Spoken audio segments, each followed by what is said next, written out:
6వ వచనం. యోహాను సువార్త 14వ అధ్యాయం 6వ వచనం. యేసు, నేనే మార్గమును సత్యమును జీవమును, నా ద్వారానే తప్ప ఎవడును తండ్రి యొద్దకు రాడు. ప్రార్థన చేసుకుందాం. ప్రభువా, నాతో మాట్లాడు తండ్రి అని ప్రార్థన చేసుకుందాం. పరిశుద్ధుడైన తండ్రి, మహోన్నతుడ, జీవాధిపతి, సర్వాధికారి, సర్వోన్నతుడ, సకల సృష్టికర్తమైన మా యేసు ప్రభువా, నీకు వందనాలు, స్తోత్రాలు తండ్రి. యేసయ్య, ఇదిగో ప్రభువా, ఈ సమయంలో నాయన, నా తండ్రి నాయన సాక్ష్యం ఇచ్చిన జ్యోతి గారిని జ్ఞాపకం చేసుకోండి. వారి యొక్క భర్తను రక్షించండి. ఆ యొక్క సాక్ష్యం ఇచ్చిన ప్రభువా, ఆ బిడ్డను కూడా జ్ఞాపకం చేసుకోదండి. మరలా తిరిగి తన భర్త తను కలుసుకుని నాయన ప్రభువా, ఆ కాపురాన్ని స్థిరపరచండి నాయన. సహాయం చేయతండి నాయన. వాళ్ళ కుటుంబం రక్షించబడాలి తండ్రి. సహాయం చేయతండి. పరిశుద్ధాత్మదేవుడా, మీరే కార్యము చేయండి నాయన. నీ దివ్య వాక్యము ద్వారా నాతో మాతో అందరితో మాట్లాడండి. ఈ వాక్యములో ఉన్న గూఢమైన సంగతి, రహస్యమైన సంగతులు, మీ రాజ్య మర్మాలను తెలియచెప్పు నాయన. ఈ దీనరాలు మరుగుపరిచి మాట్లాడు నాయన. నీ సత్యవాక్యమును సరిగా విభజించాలి తండ్రి నాయన. అయ్యా నా తండ్రి, నా తండ్రి, నా ప్రభు నాయన, నీ హస్తములో నన్ను భద్రపరచండి. వశంలోకి నన్ను తీసుకోతండి నాయన. అయ్యా మీకే స్తోత్రాలు తండ్రి. వందనాలు ప్రభు. యేసయ్య, ప్రతి హృదయం తెరవబడును గాక, ప్రతి మనోనేత్ర వెలిగించబడును గాక, ప్రతి చెవి తెరవబడును గాక. పరిశుద్ధాత్మ దేవుడా, నీ పరిశుద్ధాత్మ కార్యాలు బలముగా జరుగును గాక.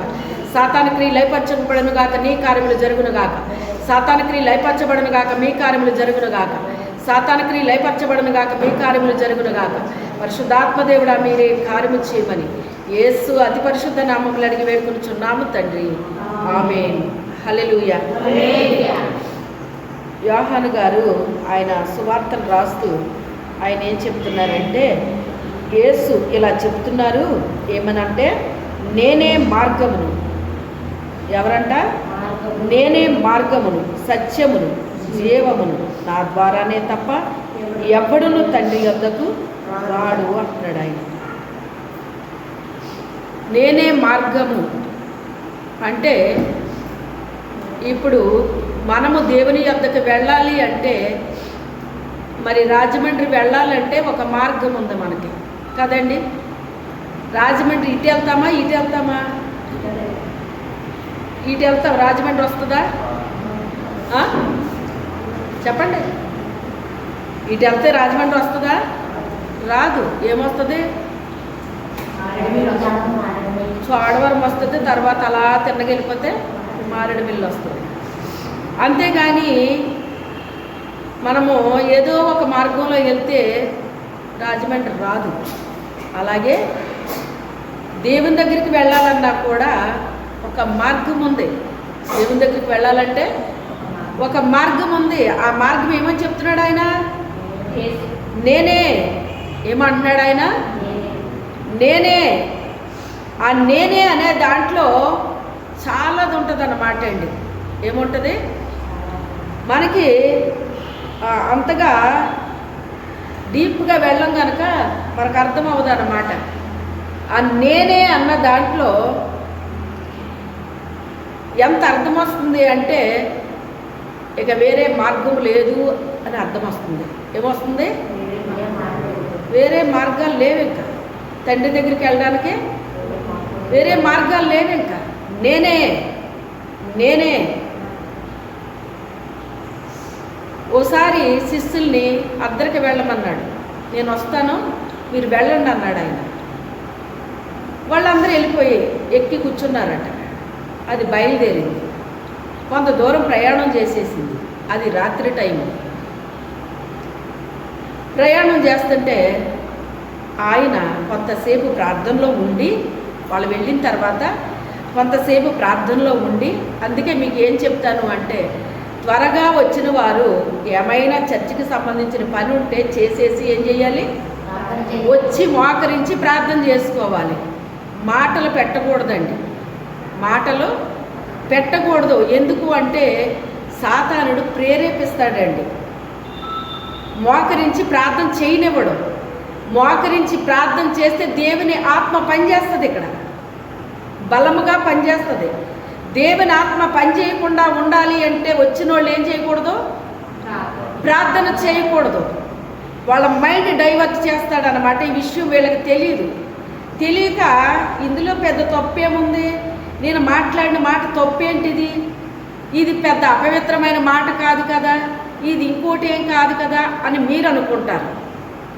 మీరు అనుకున్నది మీరు తప్పు మాట్లాడాలని కాదు. మీరు మందిరానికి వచ్చినప్పుడు ఏం చేయాలి?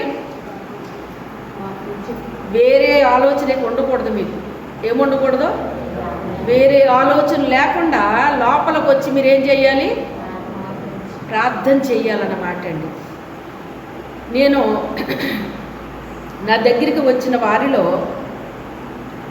కొంతమంది వచ్చినప్పుడు కలిసి మాట్లాడుకుంటూ కూర్చునేవారండి. ఒక ఆవిడ వచ్చినప్పుడు మీరు వెళ్ళి ప్రార్థన చేయండి అంటే ఆవిడ వెళ్ళి ప్రార్థన చేసేవారు. అంతే తప్ప వచ్చిన వాళ్ళతో మాట్లాడేవారు కాదు.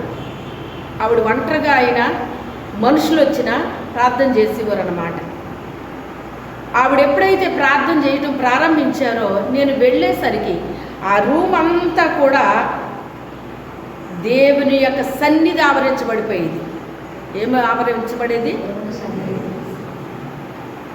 ఒకరితో ఒకరు మాట్లాడుకుంటే, అది కూడా దేవుని గురించి మాట్లాడుకుంటే ఏమింటాడట ఆయన? చెవి యొగ్గి ఆలకిస్తాడండి. యెహోవా యందు భయభక్తులు కలిగిన వారు ఏం మాట్లాడుకుంటారో దేవుని గురించి మాట్లాడుకుంటారు. అందుకని వీళ్ళు ఏం మాట్లాడుకుంటున్నారా అని చెవి యొగ్గి ఆలకిస్తాడట ఆయన.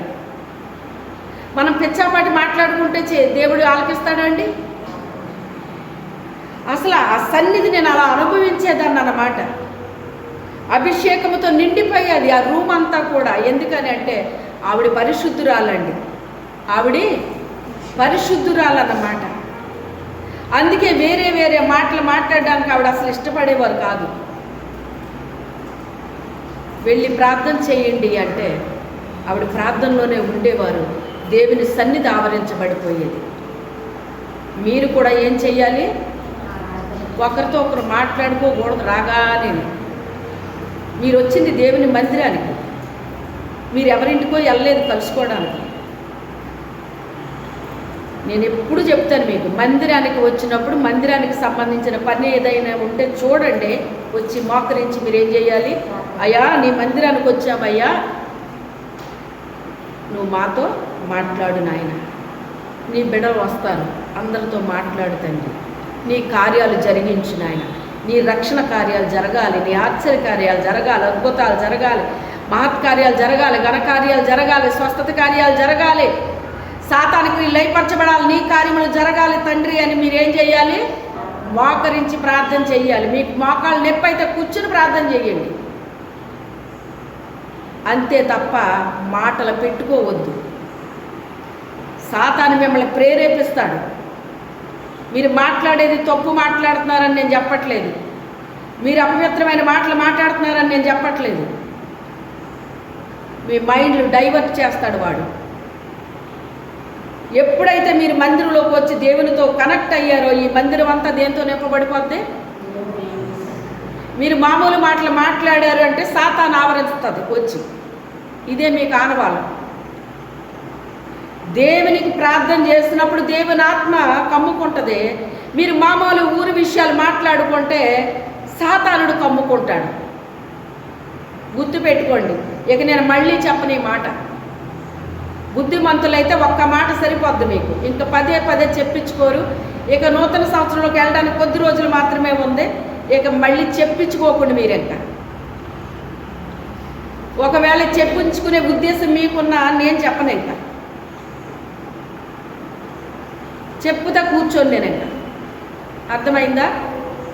అది మీ మైండ్ దేవుని మీద డైవర్ట్ అయిపోవాలి. ఏమైపోవాలి? దేవుని మీద నిమగ్నం అయిపోవాలి. అప్పుడు నాకు ఎంత ఫ్రీగా ఉండేది అనుకుంటున్నారో తెలుసా? వెళ్ళి కూర్చుంటే మళ్ళీ నాతో మాట్లాడేవాళ్ళు ఏం చేసేవారు? మళ్ళీ నాతో మాట్లాడేవారు. ఈవిడ అలా చేసేవారు కాదు. అమ్మ ప్రార్థన చేయండి అంటే వెంటనే వెళ్ళి ఆవిడ ప్రార్థనలో ఉండిపోయేవారు. ఏ ఊరు సంగతులు ఆవిడ ఎప్పుడు చెప్పలేదు నాకు, ఏ గొడవలో చెప్పేవారు కాదు. ఆవిడకి ఏమైనా డౌట్ ఉంటే అడిగేవారు. అది కూడా ఎవ్వరో లేనప్పుడు, అది కూడా అమ్మ ఒకటి అడగాలనుకుంటున్నాను, అడగొచ్చా అడగమంటారా? భయంగాని. ఆవిడ వయసు ఎంతో తెలుసా? 85 ఏళ్ళు పైన. అంత వృద్ధాప్యంలో కూడా దేవునికి ఎంత రెస్పెక్ట్ ఇచ్చేదంటే ఆవిడ ఎంత రెస్పెక్ట్ ఇచ్చేది. మనం దేవుడికి ఎంత రెస్పెక్ట్ ఇస్తామో దేవుడు కూడా మనకు అంతే ఇస్తాడు ఆయన. అందుకే ఆవిడ పరిశుద్ధురాలే అయ్యి ఉండొచ్చు, కానీ చిన్న చితక ఇంకా కొన్ని ఉన్నాయంట. ఆవిడలో భయంకరమైన కోపం ఉండేదంట. ఆ కోపం కూడా దేవుడు నా ద్వారా తీర్చేశాడనమాట అండి. ఆ కోపం గురించి మాట్లాడింపజేశాడు. ఆ రోజు ఆ కోపాన్ని వదిలేసింది ఆవిడ. అంటే పరిశుద్ధులు ఇంకా పరిశుద్ధతలోకి వెళ్ళిపోతారు, నీతిమంతులు ఇంకా నీతిలోకి వెళ్ళిపోతారు, దుష్టులు ఇంకా దుష్టత్వంలోకి వెళ్ళిపోతారు. దీన్ని బట్టి మీరు ఏం అవ్వాలనుకుంటున్నారో మీకే వదిలేస్తున్నాను. అది ఇంకా నేను ఇదే కంటిన్యూ చేసుకుంటానండి కొత్త సంవత్సరంలోకి వెళ్ళినా కూడా అని అనుకుంటే మీ ఇష్టం. అది నేనేం చేయలేను. ఇంకా దేవుని ఆత్మ ఒక్కమారు మాట్లాడుతుంది, 2 సార్లు మాట్లాడుతుంది, అస్తమాట మనతో మాట్లాడరండి ఆయన. మేము వాగుతాం అంతే, దేవుని ఆత్మ వాగదు మనతోటి. అందుకే బుద్ధిమంతులైతే ఒక్క మాట లోతుగా నాటుకుంటుందటండి. 10 మాటలు చెప్పక్కర్లేదు. ఇంకా నేనే అంటున్నాడు ఈయన. వాళ్ళు వెళ్ళిపోయిన తర్వాత ఈయన ప్రార్థనలో ఉన్నారు. ఈయన అద్దరికి వెళ్దాం అన్నాడండి అన్నాడు. వాళ్ళు ఎక్కేసరి వెళ్ళిపోతుంటే ఈయన ప్రార్థనలో ఉన్నారంట. కాసేపు గడిపారంట. తర్వాత వెళ్తున్నారు. ఎలా వెళ్తున్నారు ఆయన? ఎలా వెళ్తున్నారు? ఇంకో నావలోంచి వెళ్తున్నాడు ఆయన. ఎలా వెళ్తున్నాడండి? నీటి మీద వెళ్ళిపోతున్నాడు. ఎలా వెళ్తున్నాడో నీటి మీద వెళ్ళిపోతున్నాడు. ఆయన నడిచే అవసరం ఉందండి ఆయనకి? ఒకసారి మా ఆత్మీయ తల్లి గారు ఒక సాక్ష్యం చెప్పారన్నమాట అండి. ఎప్పుడూ నా చిన్న వయసులో విన్న సాక్ష్యం అన్నమాట ఇది. ఏరిపెళ్ళి అని ఉంటుందండి, మా సైడ్ ఉంటుంది, రామచంద్రపురం తర్వాత ఉంటుందంట. అది నేను ఎప్పుడు వెళ్ళలేదు అనుకోండి, నాకు తెలియదు. ఆ పరిసర ప్రాంతాల నుంచి చాలామంది కాలినడకను వచ్చేస్తూ ఉండేవారు. నేను ఇంకా పుట్టన క్రితం జరిగిన సంగతి అట్టండి. ఒక ఆయన వస్తున్నారంట. పెద్ద కాలం ఉంటుందండి అక్కడ. ఆ పెద్ద కాలువ దాటి యువతలకు రావాలన్నమాట. యువతలకు రావాలి అంటే అక్కడ మరి ఎలా వచ్చేవారో ఏమంటారు, పట్టిలో వేస్తారు కదండి అప్పట్లో. అది లేదో మరి ఏమైందో, ఇరిగిపోయిందో మరి మనకు తెలీదు. ఇక ఆయనకి ఏం చేయాలో అర్థం కావట్లేదట. అవతలు ఉండిపోయాడు. ప్రార్థనకి టైం అయిపోతుంది. కాలినడకన వస్తున్నాడు. తండ్రి నాకు సహాయం చెయ్యయ్యా, నేను అవతలకి వెళ్ళడానికి నాకు అవకాశం లేదు నాయన, నాకు సహాయం చెయ్యయ్యా అన్నాడటండి. బాగా జాగ్రత్తగా వినండి. అలాగ పైకి మనిషిలా పైకి లేచిపోయాడటండి. లేచిపోయి అలాగ వచ్చేసాడట కాలు వేవతలకు. హల్లెలూయా. నేను చెప్తే కానీ చెప్పాలనిపించట్లేదా మీకు? ఎంత గొప్ప కార్యం ఇది! ఎలా వచ్చేసాడు? మరి ఏం కార్యం అంటారు ఇది? ఎవరు దాటించారు ఇది? మన ఆసక్తిని బట్టి జరుగుతాయి కార్యాలు. ఎలా జరుగుతాయి? మన ఆసక్తిని బట్టి జరుగుతాయి. ఎప్పుడు వెళ్ళాలి మందిరానికి, ఎప్పుడు వెళ్ళాలి తండ్రి, నిన్ను ఎప్పుడు కలుసుకోవాలి, ఎప్పుడు కలుసుకోవాలి, ఇది మీకు ఉండాల్సిన ఆరాటం. మీకు ఆశ అయినా, ఆరాటమైనా, తృష్ణ అయినా, ఏదైనా అనుకోండి, ఇది ఉండాలి మీకు. అలా పైకి లేచాడట. పైనుంచి అలా వచ్చేసి అక్కడ దిగేశాడటండి. ఏదో దేని మీదో వచ్చినట్టు వచ్చాడట.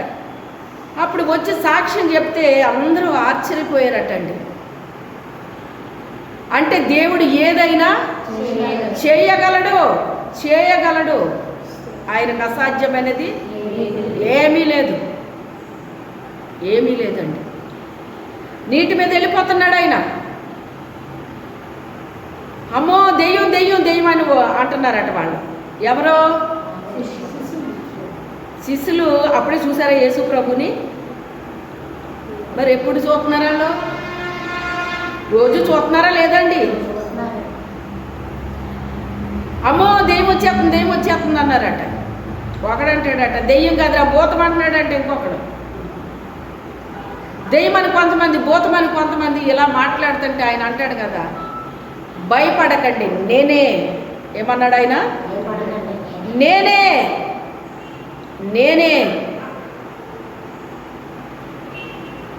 ఎవరైనా అప్పుడు అర్థమైంది వాళ్ళకి. ఎవరైనా అలాంటి కార్యాలు అనుభవించాలండి. అనుభవించిన వాళ్ళకి ఆ రుచి తెలిసిపోద్ది. ఆ రుచి తెలిసిపోయి ఇంకా ఆయన గురించే మాట్లాడుకోవడం మొదలు పెడతారు. ఇక లోక విషయాలు మాట్లాడుకోరు, చెత్త చెత్త విషయాలు మాట్లాడుకోరు. ఆ దైవ శక్తి మనము పొందుకుంటే, చూస్తే, అనుభవిస్తే ఆయన గురించి ఇంకా వినాలని, ఇంకా తెలుసుకోవాలని, ఇంకా మనము చెప్పాలని ఒక ఆశ ఉంటుంది, ఒక తృష్ణ ఉంటుందండి మనలోని. మరి మీకు ఎలా ఉంటుందో నాకు తెలియదు. వినే కొలది ఇంకా వినాలనే ఉంటుంది ఆయన గురించి, తెలుసుకునే కొలది ఇంకా తెలుసుకోవాలనే ఉంటుంది, ఇంకానే చెప్పే కొలది ఇంకా చెప్పాలనే ఉంటుంది ఆయన గురించి. ఇంకానే ఆశ చావదండి. ఏమవదో? చావదు. ఎన్ని తుఫాన్లు, ఎన్ని వరదలు, ఎన్ని వచ్చేసినానంట ఒలివ చెట్టు చావదంటండి. అది చావు లేదంట దానికి. ఒలివ చెట్టుకి చావు లేదండి. అయితే నేనే అన్నాడు ఆయన. అప్పుడు వెంటనే పేతురు గారు స్పందించి, నువ్వే అయితే ప్రభువా నేను కూడా నీళ్ళ మీద నడుస్తాను అన్నాడంట. నేను కూడా నీళ్ళ మీద నడుస్తాను అన్నాడండి. రా అన్నాడు ఆయన. రా అంటే ఆయన వెంటనే పడవలో నుంచి దిగేసి నడుస్తున్నాడు. అంటే నీళ్ళ మీద వెళ్ళిపోతున్నాడు. వెళ్ళిపోయేటప్పటికి ఎప్పుడు కూడా మీరు మాలోకల్లా ఉండకూడదు. బాగానే వెళ్ళిపోతున్నాం కదా అనుకుంటున్నారు అనుకోండి, ఆడిటో పక్కన ఏదో చేస్తూనే ఉంటాడు. ఇటో ఇటో వెనకాల ముందో ఏడు చేస్తూనే ఉంటాడు. ఎవరు? దుష్టుడు.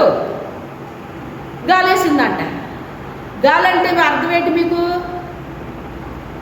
సముద్రం అంటే అర్థం ఏంటి? లోకం. లోకంలో మనము చక్కగా వెళ్ళిపోతుంటే వెళ్ళిపోనివ్వడాడు. ఓ గాలి మాట వినబడి ఇలా చేస్తాడాడు మనకి. ఆ గాలి మాట వినగానే మనకేమొచ్చేస్తుంది? కంగారు, టెన్షన్. మనం పడిపోతామే కదా, ఆతలోని పెట్టేస్తాం మళ్ళీ. అవునా కాదా? కంగారు పడి టెన్షన్ పడ్డా మనిషి ఏం చేస్తాడండి? వాళ్ళు ఒక్కళ్ళు టెన్షన్ పడి ఊరుకోరు, మొత్తం అందరినీ టెన్షన్ పెడతారు, ఇంట్లో వాళ్ళు అందరినీ. అవునా కాదా? గాలి వేసింది. గాలి తల చూశాడట. ఎప్పుడు మొన్నే చెప్పాను ఈ విషయం మీకు, శుక్రవారమేనా? అటు చూడకూడదు, ఇటు చూడకూడదు వాక్యం చెప్పేటప్పుడు ఆడేదో చేస్తూ ఉంటాడో వెనక్కే ముందుకి ఇలా చూడకూడదు అని చెప్పాను మీకు. శుక్రవారమే మర్చిపోతాం మనం. శుక్రవారం చెప్తే ఏముంది, మర్చిపోలేమేంటి మనం? వేరే అయితే మనకు ఎంత గుర్తుంటాయో, ఇలాంటివి అస్సలు గుర్తుండవు మనం. తెలివైన వాళ్ళు అయితే వాటిని ఏం చేస్తాం మనం? దుష్టుడు ఇలా చేస్తాడంట అని దాన్ని వెంటనే మనం మనసులో పెట్టుకుంటాం. ఇంకా అలాంటివి జరిగినప్పుడు ఏం చేయం మనం? వెనక్కి ముందుకి పక్కలకి చూడం. పక్క చూశాడంట. పక్క చూసాడు, మునిగిపోతున్నాడు. అప్పటి వరకు నడుస్తున్నాడు, ఇప్పుడు ఏం చేస్తున్నాడు? ఎందుకు మునిగిపోతున్నాడు? ప్రభు లేరు అక్కడ. అప్పటి వరకు అతను నీళ్ళ మీద వెళ్ళలేదా? మరి అప్పుడు మునిగిపోవటం ఏంటి? ఎప్పుడు మునిగిపోయాడు? పక్కన గాలేసింది, గాలి వైపు చూశాడు, మునిగిపోవడం మొదలెట్టాడు. మనము అంతే. మన భక్తి జీవితంలో బాగా వెళ్ళిపోతూ ఉంటాం. ఏయో గాలి మాటలు వినపడతాయి, అటేపుని ఇటేపుని ఏయో గాలి మాటలు వినపడతాయి. వినబడేటప్పటికి అటువైపు ఇటువైపు చూసారా ఎంత మాట అనేసారో, నన్ను ఇలాగనేసారు అలాగనేసారని కొన్ని ఆటలకి బాధపడి మాటలు ఉంటాయి, బాధపడని మాటలు ఉంటాయి. బాధపడి దానికి బాధపడిపోతాం, అక్కర్లేని దానికి బాధపడిపోతాం, అన్నిటికీ బాధపడిపోతాం, అలా మునిగిపోతాం. అవునా కాదా? నష్టం ఎవరికి? గాలికా నష్టం, మనకే నష్టం, మనకే నష్టం. యేసుని చూసినప్పుడు నేను నడిచేస్తానని అన్నటప్పుడు నువ్వు నడాలంతే. నీకు ఆ మాటలు ఈ మాటలు ఎందుకు మళ్ళీని? వాళ్ళేమన్నారు, ఏళ్ళేమన్నారు, ఎవరేమనుకుంటున్నారు, ఇవన్నీ సాతాను ఒక మాట చెప్తాడు, మీకు బాగా గుర్తుపెట్టుకోండి. నీ గురించే మాట్లాడుకుంటున్నారు వాళ్ళు. ఆ నేస్తాడు మనకి. ఏం విత్తనం అది? గురుగు.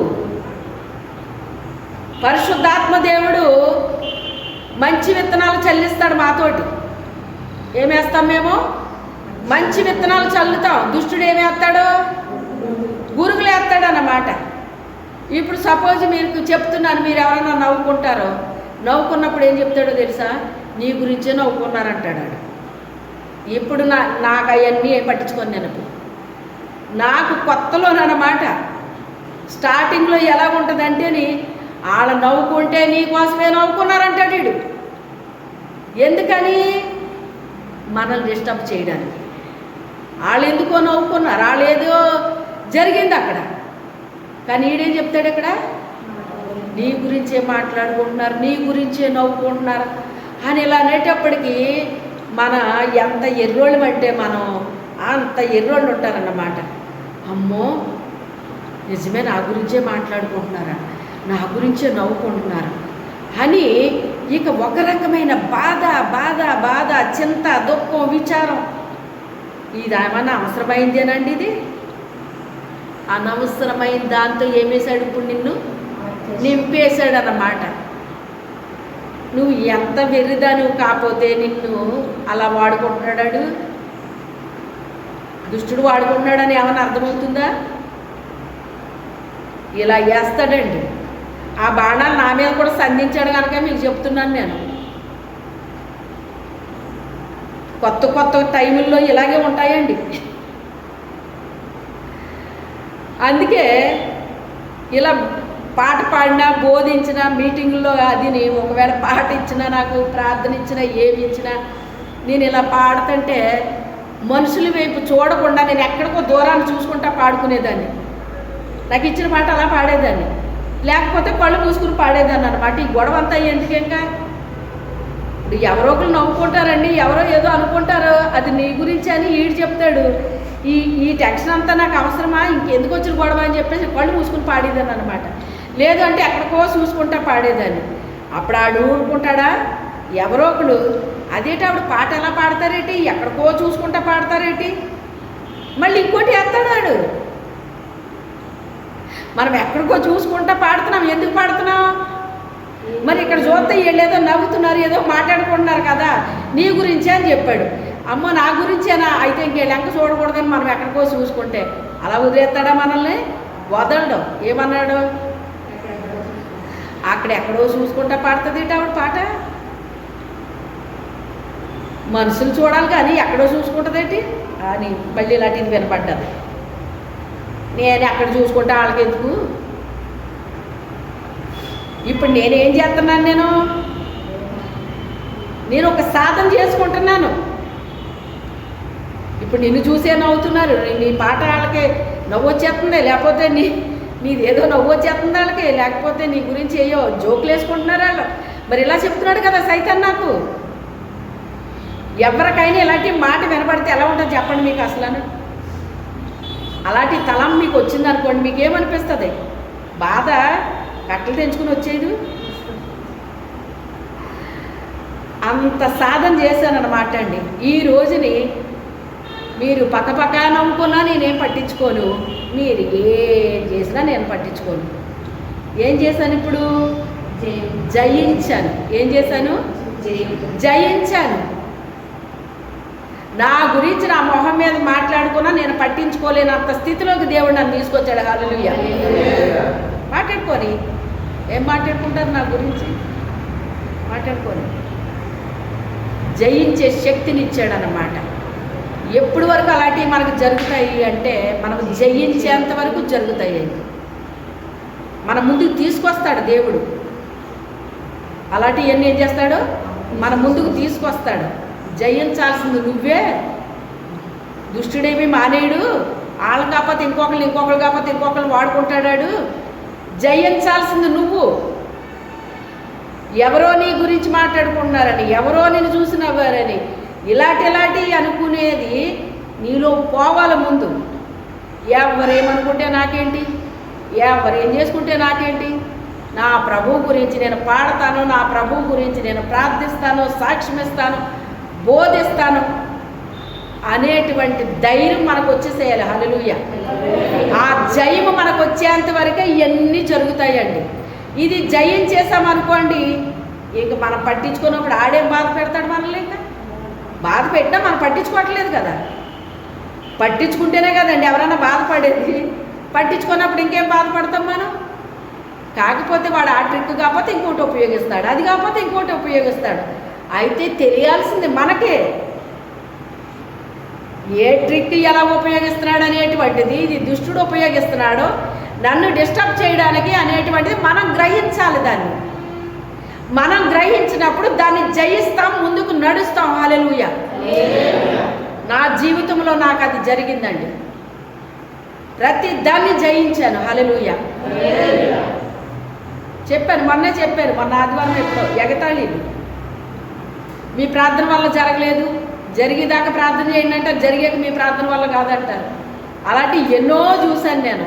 అందుకే అవి కూడా జయించే కృపను ఇచ్చేశాడు దేవుడు. ఇప్పుడు ఇంకా వాళ్ళు మీ ప్రార్థన వల్ల జరిగిందండి అన్న నాకేమీ అయిపోలేదు, ఇప్పుడు జరగలేదన్నా కూడా ఫీల్ అయిపోయేది ఏమీ లేదు. ఇంకా అన్నీ వదిలేశాను అన్నమాట. అంటే ఏమిచ్చాడు ఇప్పుడు దేవుడు? నాకు జయమిచ్చాడు అన్నమాట. జయమిచ్చాడు. జయ జీవితం కావాలండి మనకి. ఆ గాలి మాట వినబడింది, ఆడు చూశాడట, దిగిపోతున్నాడట. ఆ మాటలు ఈ మాటలు వింటే దేవుళ్ళో నడలేం మనం, ముందుకెళ్ళలేం మనం. ఇది మనం తెలుసుకోవాల్సింది. ముందుకు నడవాలి. ఎవరి దగ్గరికి నడాలి? యేసయ్య దగ్గరికి నడాలి. నేను వచ్చేస్తాను ప్రభువా, నేను వచ్చేస్తాను ప్రభువా నీ దగ్గరికి అన్నావు కదా.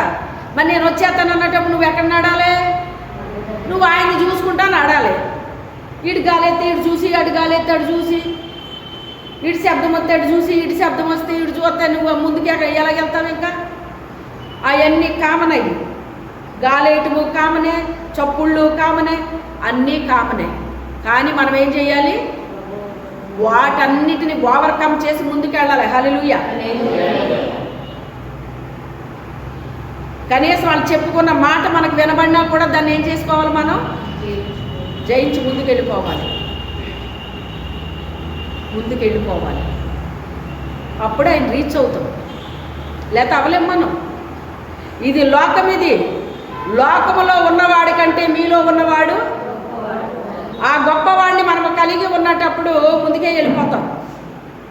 అటు చూడము, ఇటు చూడం, వెనక్కి చూడం, ముందుకే చూస్తాం. గురి ఎద్దకే పరుగు పెట్టుచున్నాను. ఎవరు ఆ గురి అయ్యి ఉండాలి? మనకి యేసయ్య గురిగా పెట్టుకోవాలి మనం. గురి ఎద్దకే నేను పరుగు పెడుతున్నాను. వెనుకున్న వాటిని మర్చిపోయాను. గతంలో ఎన్నో సంగతులు జరిగినాయి, వాటన్నిటిని మర్చిపోయాను. ముందున్న వాటి కొరకు నేనేం చేస్తున్నాను? వేగిర పడుతున్నాను. వేగిరం అంటే ఏం చేస్తున్నాడు? తొందర పడుతున్నాడు, కంగారు పడుతున్నాడు. ముందుకు వెళ్ళడానికి కంగారు ఉండాలి మనకి, తొందర ఉండాలి మనకి. వేరే వాటి కోసం కాదు తొందర. మార్త దేనికోసం తొందరపడింది? పని అవ్వట్లేదని తొందరపడింది. యేసు ప్రభు పాదాల దగ్గర అందరూ వచ్చి కూర్చుంటే ఆవిడకి ఇంట్లో పని అవ్వట్లేదని తొందర వచ్చేసింది అంటండి. ప్రభు ఏమన్నారు? అయ్యో అమ్మ, ఒక్కదాన్ని చేసుకుంటున్నావా పని? అలాగా ఎవరు నీకు సాయం చేయట్లేదా అన్నాడు ఆయన. ఏమన్నాడు ఆయన? అదే ఇంట్లో ఉన్నాము వచ్చి కూర్చుంది అక్కడ. అదే ఇంట్లో ఉన్నాము వచ్చి కూర్చుంది ముందు. కానీ ఆవిడ ఎప్పుడు వచ్చింది? రాలేదు. సరికదా ఇంట్లో పనులు అవుతలేదని ఆవిడకి తొందర వచ్చేసింది అంటండి. తొందరే కాదు, విచారం వచ్చేసిందంట. మళ్ళీ ఆమె నాకు సాయం చేయట్లేదని మళ్ళీ ఆమె మీద ఫిర్యాదు చేస్తుంది. ఎవరు సాయం చేయట్లేదు? ఎంత బాగుందో చూసారా? నువ్వు ఇంటి పని తగ్గించుకుని ఎక్కడ కూర్చోవాలి? నువ్వు వచ్చి మరి ఆయన వచ్చాడు కదా అక్కడికి, ఆయన ఆహ్వానించావు కదా, ఆహ్వానించినప్పుడు వచ్చాడు కదా, వచ్చి అక్కడ కూర్చున్నాడు కదా, ఆయన మాట్లాడుతున్నాడు కదా, నువ్వు ఎక్కడ ఉండాలి? మరి ఎక్కడ ఉంది ఆవిడ? పనిలో ఉంటాం కాదంట, విస్తారమైన పని ఎట్టుకుందంట. పని అందరికీ ఉంటుందండి. మేము ఎప్పుడు వంట చేసుకోమండి అని మీరు ఎవరైనా చెప్పగలరా? పుట్టినోళ్ళు అందరికీ కూడా భోజనం కావాలి, టిఫిన్ కావాలి, అన్నీ కావాలి మనకి. తెల్లారు లేసి ఇవన్నీ ఉంటాయి మనకి అందరికీ. బట్టలు ఉతుక్కోవాలి, ఇవన్నీ ఉంటాయి. ప్రతి జీవికి ఉంటుంది ఏదో ఒక పని. ఇంట్లో ఉండదా? ఆ పనులు కాదావిడి విస్తారమైన పని పెట్టుకుందంటండి. ఈ విస్తారమైన పని పెట్టుకోవడం వల్ల ఈవిడికి ఏమొచ్చిందంట?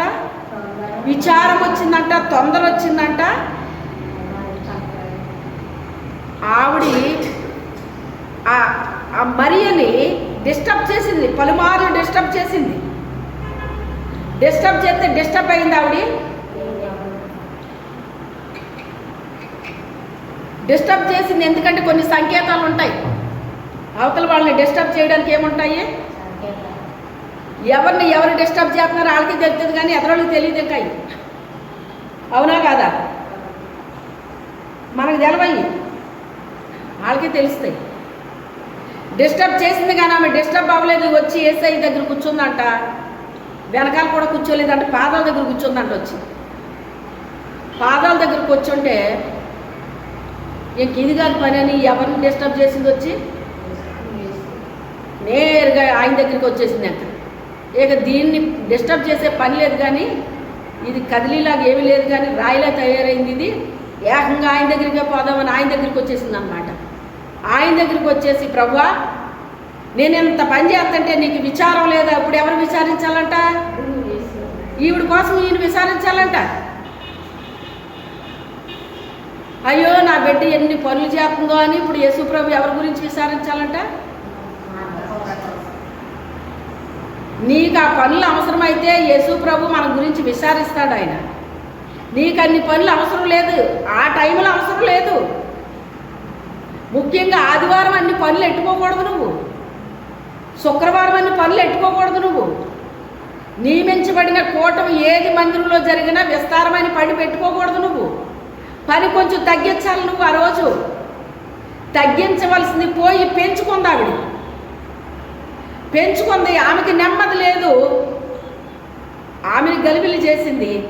ఆమె గలిబిలి అవ్వలేదు, చాలా స్ట్రాంగ్గా కూర్చుంది ఆ మనిషి. ఏమాత్రం డిస్టర్బ్ అవ్వట్లేదు ఆ మనిషి. రోజు ఎంత పని చేస్తాను నేను ఇంట్లోని, రోజు ఉండే పనే ఇది. కానీ ఈరోజు దేవుడు వచ్చాడు, దేవుడి దగ్గర కూర్చుంటాను నేను అని వచ్చి కూర్చుందన్నమాట. ఎవరేం చేయలేకపోయారు. ఇది కాదనేసేసి ఏకంగా ఆయనే డిస్టర్బ్ చేసి పడేద్దామని వచ్చిందనమాట. అప్పుడు ఆయన ఏమన్నాడు? ప్రభువా నేను పని చేసుకుంటుంటే నీకు చింత లేదా? మళ్ళీ యేసు ప్రభు చింతించాలా మన కోసం? చెయ్యాల్సిన పని మనం చేయకుండా విస్తారమైన పనులు మనం పెట్టుకుంటే ఎవరు విచారించాలి మన కోసం? దేవుడు విచారిస్తాడా? దేవుడు చేస్తే మనం తప్పకుండా విచారిస్తాడు ఆయన మన గురించి. మీ కొరకు ఆయన చింతిస్తున్నాడని ఉంటుంది కూడా. గనక మీరు ఏమి తిందుమా, ఏమి త్రాగుదుమా, ఏమి ధరించుకుందుమా అని మీరు అలాగేం పడక్కర్లేదు. కానీ మొదట ఆయన నీతిని రాజ్యాన్ని వెతకనప్పుడు అవన్నీ ఇచ్చేస్తాడు ఆయన మీకు అన్నాడు. అది నేను 6th క్లాస్లో విన్నానండి ఆ మాటని. ఆ రోజున పెట్టుకున్నాను నా మనసులో. ఓహో వీటి గురించి మనం ఏమి అడగక్కర్లేదంటే ఆయన ఇచ్చేస్తాడంట అని తీసుకున్నాను. ఏమిటో మానేశాడు ఆయన? చెప్పండి. మొదట వెతికితే అయ్యే వస్తాయి మన దగ్గరికి. వాటి వెనకాల మనం పరిగెట్టక్కర్లేదు, అయ్యే మన వెనకాల పరిగెట్టుకుంటూ వస్తాయి, మనం వెంబడిస్తాయి. విచారించాల్సిన దానికోసం విచారించాలి, అవసరం లేని వాటి కోసం కాదు, భూ సంబంధించిన వాటి కోసం కాదు మనం విచారించాల్సింది. అప్పుడు ఆయన అంటాడు కదా అని చెప్పేసిన మనిషి నిలబడలేదు అక్కడ. గిరుక్కుని వెనక్కి తిరిగేసిందంట. ఎంత విసురుగా తిరిగిందంటే అంత విసురుగా తిరిగిందంట. అంటే ఆవిడ ఎలా ఉందంటే ఆవిడ పరిస్థితి నేను ఊహించుకున్నది చెప్తున్నాను మీకు. అనవసరంగా నిన్ను ఆహ్వానించాను ఇంట్లోకి. నిన్ను ఆహ్వానించకపోతే ఇది చక్కగా పనిచేసిన ఇంట్లోని నిన్ను ఇంట్లోకి ఆహ్వానించి నేను తప్పు చేశాను ప్రభువా, అందుకే ఇది మాట వెనకుండా వచ్చి నీ దగ్గర కూర్చుంటుంది, వచ్చి నా మాట వింటలేదు ఇది అనేసి ఇప్పుడు ఎవరి మీద వచ్చింది కోపము? చూసారా ఎంత బాగుందో? నా అనవసరంగా నేను ఇంట్లోకి రప్పించాను. నేను ఇంట్లోకి రప్పించి ఉండకపోతే ఇది ఏం చేసును? అన్ని పనులు చేసును. నాకంటే ఎక్కువ పని అదే చేస్తుంది. కానీ ఇప్పుడు నువ్వు రావటంతో ఏం చేసింది? నీ దగ్గర కూర్చొని వచ్చి నిన్ను పిలిచి ఇంట్లోకి చాలా తప్పు చేశాను అన్నట్టుగా దేవుడి మీద నిష్ఠూరపడిందండి ఆవిడ. దేవుడి మీద నిష్ఠూరపడింది. దేవుడి మీద ఎప్పుడు మనం నిష్ఠూరపడకూడదండి. అప్పుడు మార్తా మార్తా అనేసి వెంటనే పిలిచాడు ఆయన. మార్తా మార్తా అంటే దాని అర్థం ఏంటి? అక్కడ ఉన్న మనిషిని మార్తా మార్తా అని 2 సార్లు పిలుస్తారు ఎవరన్నానే అంటే చెప్పాల్సింది చెప్పేసి వెంటనే గిరుక్కుని వెనక్కి వెళ్ళిపోయిందండి ఆవిడ. అప్పుడు మార్తా మార్తా అంటే వెళ్ళిపోయే మనిషిని పిలుస్తారు అన్నిసార్లు. పిలిచి అప్పుడు అంటాడు కదా ఆయన, అయినప్పటికైనా ఆవిడ కాగాలని లేదు. ఏమన్నాడు ఆయన?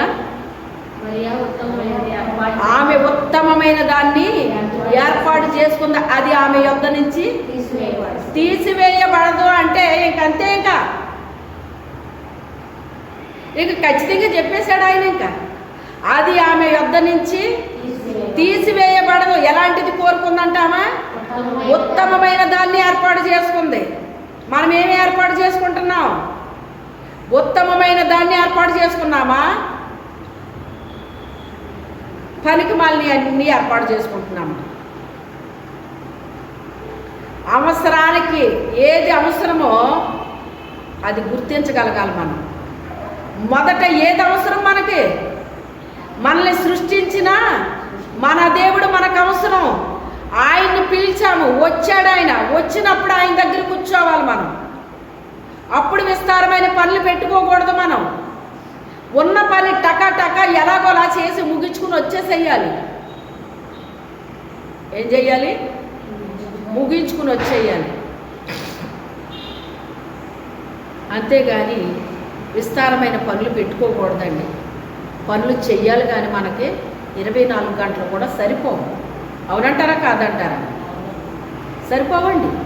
ఎన్ని గంటలు చేసిన పని ఉంటానే అమ్మయ్య ఈరోజు పని అయిపోయింది అనుకుంటాం మనం. తెల్లారిందే మళ్ళీ మొదలైపోదా? ఆ రాత్రి దాకా చేసామండి, తెల్లారిందే మొదలవుదా? మళ్ళీ మనకే మొదలవుతుంది. ఉత్తమమైన దాన్ని ఆవిడ ఏం చేసుకుందంట? ఏర్పాటు చేసేసుకుంది. అది ఆమె యొద్ద నుంచి తీసివేయబడింది. నువ్వు విస్తారమైన పని పెట్టుకున్నావు, అందుకే నీకు విచారం వచ్చేసింది. తొందరపడిపోతున్నావు.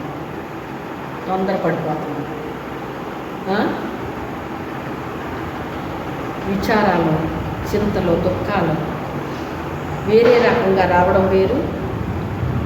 ప్రభు దగ్గరికి వచ్చేటప్పుడు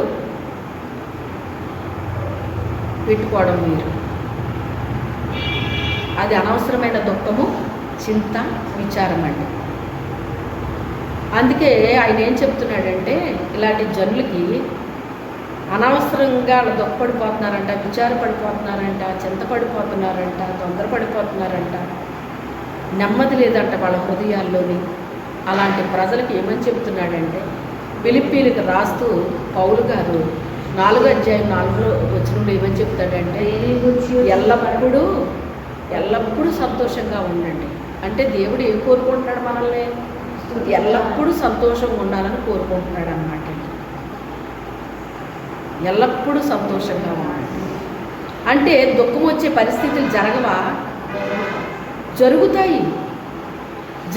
అప్పుడు ఏం చేయాలంటే మనం అక్కడే ఇస్తున్నాడు, ఆన్సర్ ఇస్తున్నాడు. అక్కడ దేని గురించి మీరు విచారించొద్దు కానీ, చింతించొద్దు కానీ, ప్రతి విషయంలో ప్రార్థన చేయండి. ఏం చేయాలట? ప్రభువా, ఈ పరిస్థితి ఇలాగొచ్చింది, నాకు సహాయం చెయ్యయ్యా అని మనం ఏం చేయాలట? ప్రార్థన చెయ్యండి, విజ్ఞాపన చెయ్యండి. కృతజ్ఞతాపూర్వకంగా మీ విన్నపాలు దేవునికి తెలియచేయండి.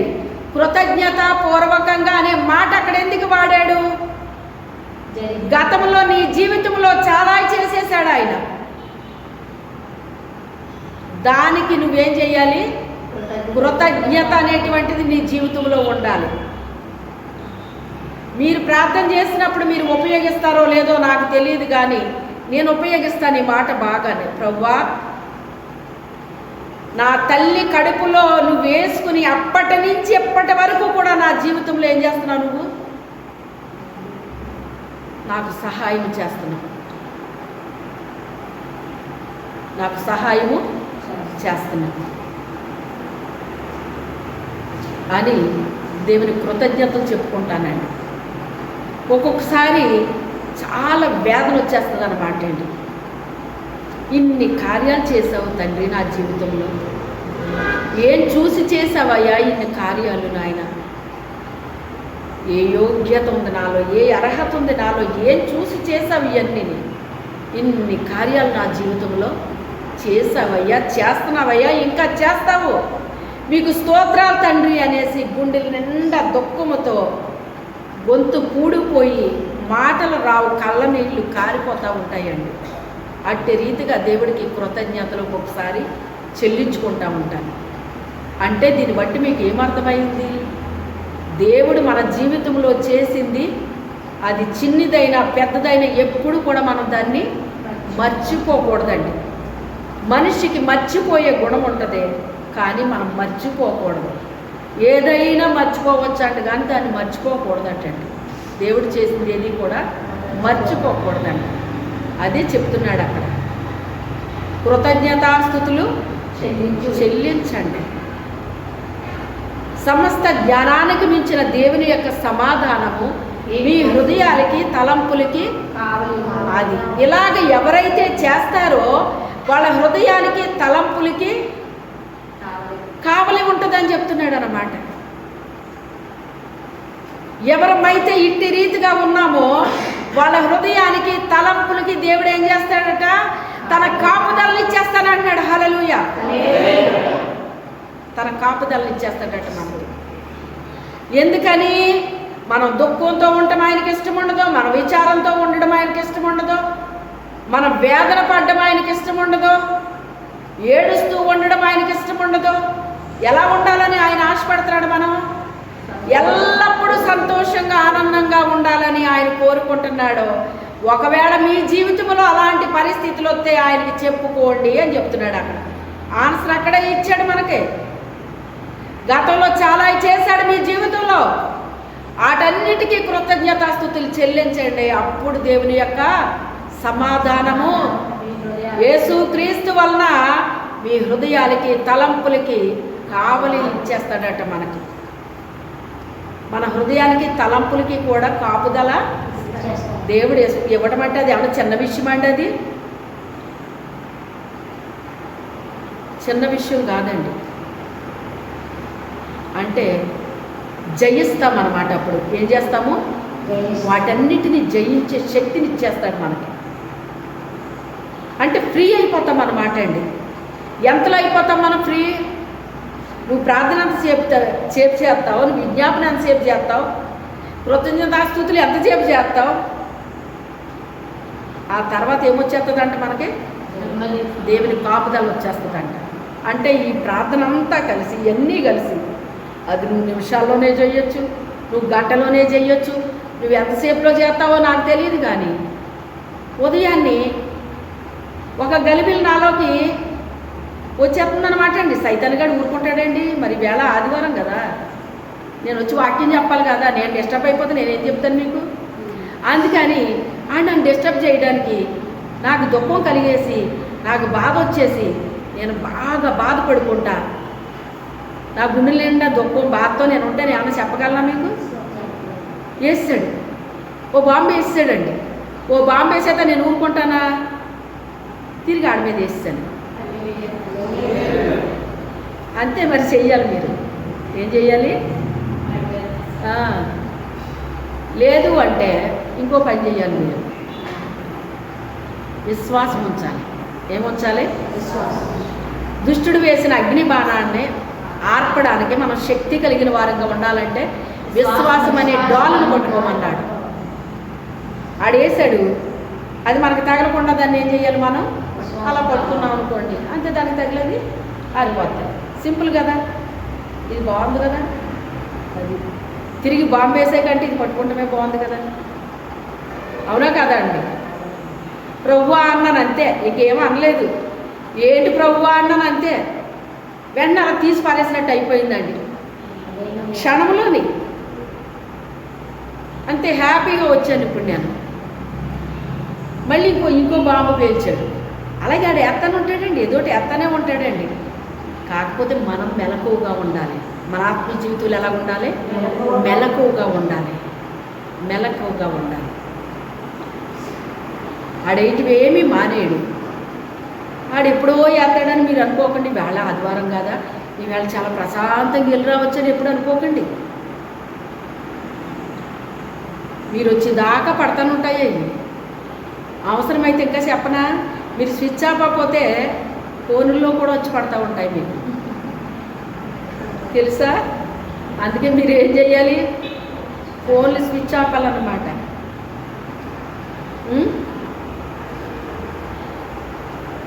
ఫోను మీరేం చేస్తారంటే ఆపేసుకుంటారు, ప్రార్థన అయిపోగానే ఆన్ చేసుకుంటారు. అదేంటో మరి, కాసేపు ప్రశాంతంగా ఉండండి అమ్మా, ఎందుకు ఆన్ చేసుకుంటారు? ఆన్ చేసుకుంటారు, ఏయో వచ్చేస్తాయి అందులో. బాబోయ్ ఇదంతా ఎగిరిపోయింది. ఎంతసేపులో ఎగిరిపోయింది? ఎంతసేపు నిన్ను బలపరిచాడు, ధైర్యపరిచాడు, ఆనందింపజేశాడు, సంతోషింపజేశాడు. నువ్వు ఆ సెల్ల చూసేటప్పటికి ఇవన్నీ ఏమైపోయినాయి? ఒక్క క్షణంలో ఎగరగొట్టేస్తాడు. ఒక్క క్షణంలో ఎగరగొట్టేస్తాడు. ఇవన్నీ సాతాను యొక్క ట్రిక్స్ అన్నమాట అండి, సాతాను యొక్క ట్రిక్స్. అందుకే చాలా జాగ్రత్తగా మనము ఉండాలి. పడవలో కూర్చున్న వాళ్ళకి ఏమైనా ఇబ్బంది వచ్చిందా? నేను వస్తాను నీ దగ్గరికి అన్నవాడికి వచ్చింది ఇబ్బంది, అవునా కాదా? నేను వస్తాను ప్రభు అంటేనే నీకు ఇబ్బంది కలుగుతుంది. నువ్వు పడవలో కూర్చొని కామ్గా ఉంటే నీకు ఏ ఇబ్బంది ఉండదు. ఇంటి దగ్గర కూర్చున్న వాళ్ళకి ఏమైనా ఇబ్బందులు ఉంటాయండి?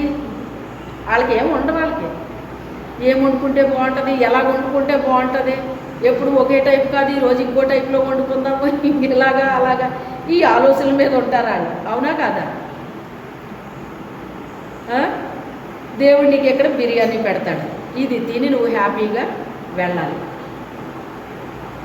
నువ్వు ఎప్పుడైతే దేవునికి నీ హృదయంలో స్థానం ఇచ్చావో నీకు ప్రశాంతతనిస్తాడు, దేవుడు నెమ్మదినిస్తాడు. మన ఎన్ని పోగొట్టే పరిస్థితులు చాలా తీసుకొస్తాడు దుష్టుడు, కానీ వాటన్నిటినీ జయించే శక్తిని దేవుడు మనకి ఇస్తాడు.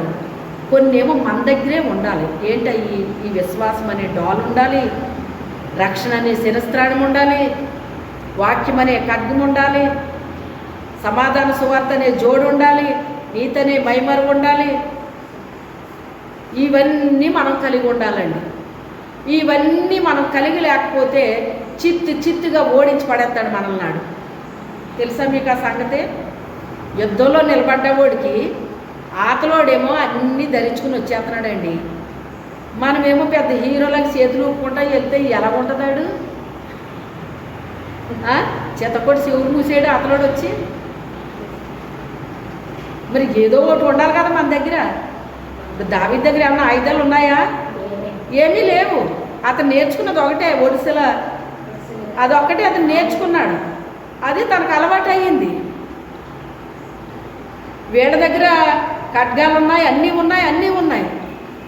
ఇతని దగ్గర ఏమీ లేవు. అతనికి వచ్చిందల్లా అది ఒకటే వచ్చు. దానికంటే ఇంకా ముందు ఏమొచ్చు అతనికి? దేవుడిని స్తుతించడం వచ్చు. దేవుడికి తన హృదయంలో స్థానం ఇచ్చేశాడు, మరి దేనికి ఇవ్వలేదు. అది అతను బ్యూటిఫుల్. ఏంటంటే తన హృదయంలో స్థానం ఇచ్చేశాడు దేవుడికి. ఆ హృదయాన్ని ఒక సింహాసనంగా వేసేసాడు దేవుడికి.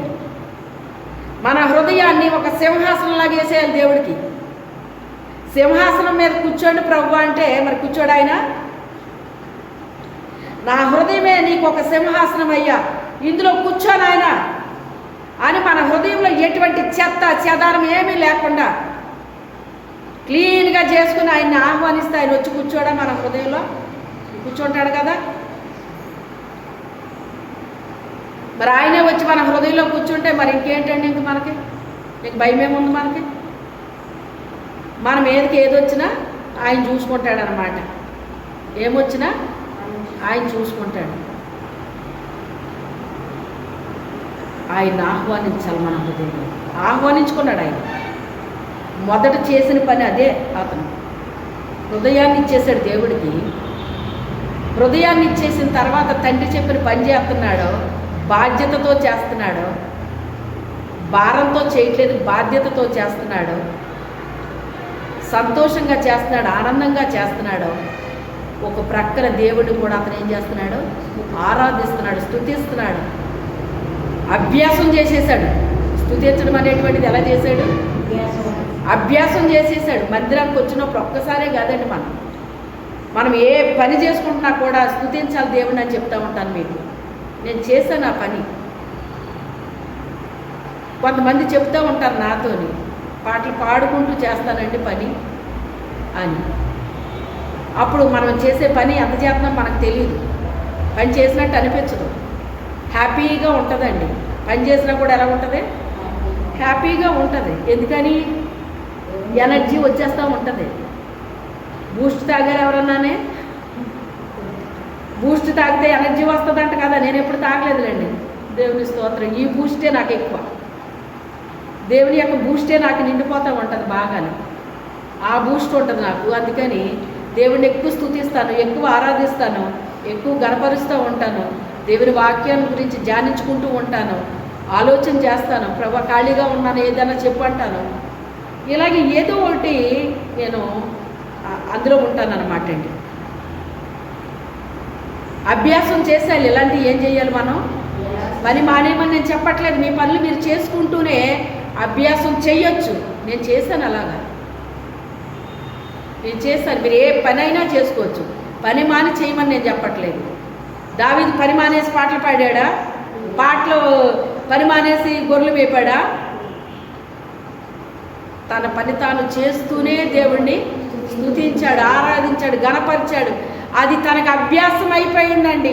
ఈ ఒడిసెలతో కూడా ఇతనికి ఒక అభ్యాసం అయిపోయిందండి, ఒక అలవాటు అయిపోయింది. అభ్యాసం అయిపోవాలి మనకి. ఏమైపోవాలి? అభ్యాసం అయిపోవాలి మనకి. వాళ్ళ దగ్గర ఎన్నైనా ఉండొచ్చు. ఎంత ఎత్తున్నాడండి అతను? గొలియాత్ ఎంత ఉన్నాడు? దావీదు ఎంత ఉన్నాడు? చెప్పండి, ఎంత ఉన్నాడు? ఈ ఏజెన్సీకి వచ్చేటప్పటికండి ఏజెన్సీ శక్తి నా మీదకి బయలుదేరింది. ఆ శక్తికి నాకు ఫైటింగ్ అన్నమాట. ఫైటింగ్ అయితే నేను అనుకునేదాన్ని, నువ్వెంత హైట్ అయినా ఉండొచ్చు, కానీ నా దేవుడు గొప్పవాడు, నా దేవుడు గొప్పవాడు. ఒక బలమైన శక్తి ఇక్కడ పనిచేస్తుందని ప్రభు చూపించారు. వచ్చినట్టు స్టార్టింగ్లోనే చూపించాడు దేవుడు. అంటే నామకార్థ స్థితిలో ఉండాలి, కానీ ఇక్కడ మనుషులు దేవుడిని దేవుడిగా ఆరాధించే వాళ్ళు ఇక్కడ ఉండనివ్వదండి. తెలుసా మీకు ఆ సంగతే? వాళ్ళని ఎలాగైనా చంపేయాలని ప్రయత్నం చేస్తుంది. కానీ నేను ఇలాగే పలికేదాన్ని అన్నమాట. నాకు దావీదు గారి గురించి నాకు ఇలా పలికేది ఇవన్నీ నాకు అప్పటికి అవన్నీ సరిగ్గా అంటే తెలుసు, కానీ అంత అవగాహన లేదు నాకు. కానీ అనేదాన్ని అన్నమాట, నువ్వెంతైనా ఉండొచ్చు, కానీ నేను దేవుణ్ణి కలిగి ఉన్నాను. నువ్వు ఎంత హైట్ ఉన్నా ఏంటి, ఏం చేస్తావు నువ్వు నన్ను అని చెప్పి ఇలా అన్నప్పుడు చివరికి 2010లో మాకిద్దరికే ఫైటింగ్ పడింది అనమాట. 2010లో అదే లాస్ట్ స్త్రీల సదస్సు అనమాట. ఆ ఫైటింగ్లో మొత్తం మీద దేవుడు నాకు విజయాన్ని ఇచ్చాడు. హల్లెలూయా. ఆయన నాకు చెప్పిన విషయం ఏంటంటే, ఇక్కడ చాలామంది సేవకులు పని చేయలేకపోతున్నారమ్మా. పని చేయలేకపోవడం అంటే ఏంటి? సేవ చేయట్లేదంట, చేయనివ్వట్లేదట. 3 విషయాలు చెప్పాడు ప్రభు నాకు. ఇక్కడికి మంచిగానే వస్తారు సేవకులు, వచ్చిన వాళ్ళనే ధనాపేక్ష కలుగు చేస్తుందట సాతాను. వాళ్ళకి ఏం చేస్తుంది? ధనాపేక్ష కలుగు చేస్తుందట అండి. ధనాపేక్షలో పడలేదనుకోండి, రెండోది వ్యభిచారంలో పడేస్తుందట. అందులోనే పడలేదనుకోండి, ఇవన్నీ జయించేశారనుకోండి, ఇందులో అయినా పడతారట, అందులో అయినా పడతారట. ఈ రెండిటిని ఎవరైనా జయిస్తే గనక వాళ్ళు ఎక్కడికి వెళ్ళినా సరే వాళ్ళని వెంటాడి వాళ్ళని ఏం చేస్తుందంటేనంట భయంకరంగా నష్టపరిచేస్తుందటండి. ఏం చేస్తుందట? భయంకరంగా నష్టపరుస్తుందట. ఇది ప్రభు నాకు చెప్పిన విషయం అన్నమాట. అంటే ఇది మీకు ఏమర్థమైంది? ఇక్కడ సేవ చెయ్యనివ్వదన్నమాట ఆ శక్తి. అప్పుడు ఆయన చెప్పింది ఏంటంటే దాన్ని నువ్వు జయించాలి. 2010లో మీటింగ్ కొరకు సిద్ధపడుతున్నప్పుడు చెప్పింది ఏంటంటే అదేనమాట అండి. 4 నెలలు ఆ మీటింగ్ కొరకు వారానికి ఒక రోజుని హోల్ నైట్ చేసామండి. ప్రతి మంగళవారం ప్రార్థన చేసేవాళ్ళం, అలాగే వారానికి ఒక రాత్రి హోల్ నైట్ చేసామండి. అలాగ 4 నెలలు చేసామండి 2010లో. చేసినప్పుడు ఆ రోజు భయంకరమైన వర్షం, తుఫాను. ఆ రోజే కాదు, ఆ ముందు నుంచి తుఫాను పట్టేసింది. రేపు మీటింగ్ అంటే ఈరోజు టెంట్లు వేస్తే టెంట్లు పడిపోయినాయి. అంతకు ముందే ప్రభు నాకేం చూపించారు అంటే మీటింగు మందిరంలో జరుగుతుందని చూపించారు నాకు. బయట కదా పెడతాము మీటింగు, అందులో జరుగుతుంది అంటాడేంటి దేవుడు అనుకున్నాను నేను. సరే చూద్దాంలే అనుకున్నాను. వేసిన టెంట్స్ కూడా పడిపోతే అప్పుడు చివరికి మీటింగు మందిరంలో పెట్టాల్సి వచ్చింది. ఆ తుఫానికి కూడా ఆ రోజు కొన్ని బస్సులు తిరగలేదటండి. ముఖ్యంగా దేవీపట్నం బస్సు వెళ్ళలేదంట ఆ రోజు. దేవీపట్నం నుంచి ఒక 2 నడుచుకుంటూ వచ్చేసారండి. హల్లెలూయా. ఆ తుఫాన్ని జయించుకుని వచ్చారండి వాళ్ళు. బస్సే తిరగకపోతే నడిచి ఎలా రాగలరు చెప్పండి? అసలని ఎంత పట్టుదల ఉంటే వస్తారు వాళ్ళు. బస్సు రాకపోతే రాపోయింది, కానీ ఎలాగైనా సరే మనం మీటింగ్కి వెళ్ళాలి అని చెప్పేసి వాళ్ళు ఏం చేశారు? పట్టుదలగా వచ్చిన వాళ్ళు దర్శనాన్ని చూశారు. కొంతమంది అభిషేకాలు పొందుకున్నారు. హల్లెలూయా. ఆ రోజు విజయాన్ని ఇచ్చాడండి దేవుడు. ఏమిచ్చాడు? విజయాన్ని ఇచ్చాడు. అప్పుడు చెప్పింది ఏంటంటే నాకు, ఇందులో విజయం వస్తే అమ్మ చిన్న చిన్న సేవకులు కూడా ఈజీగా సేవ చేస్తారన్నాడు ఆయన. ఏమన్నాడు ఆయన? చిన్న చిన్న సేవకులు కూడా ఈజీగా సేవ చేస్తారు, మీటింగ్స్ కూడా పెట్టిస్తారమ్మా, ఇది నీ వల్లే జరగాలి పని అన్నాడు ఆయన. ఇది నీ వల్లే జరగాలి.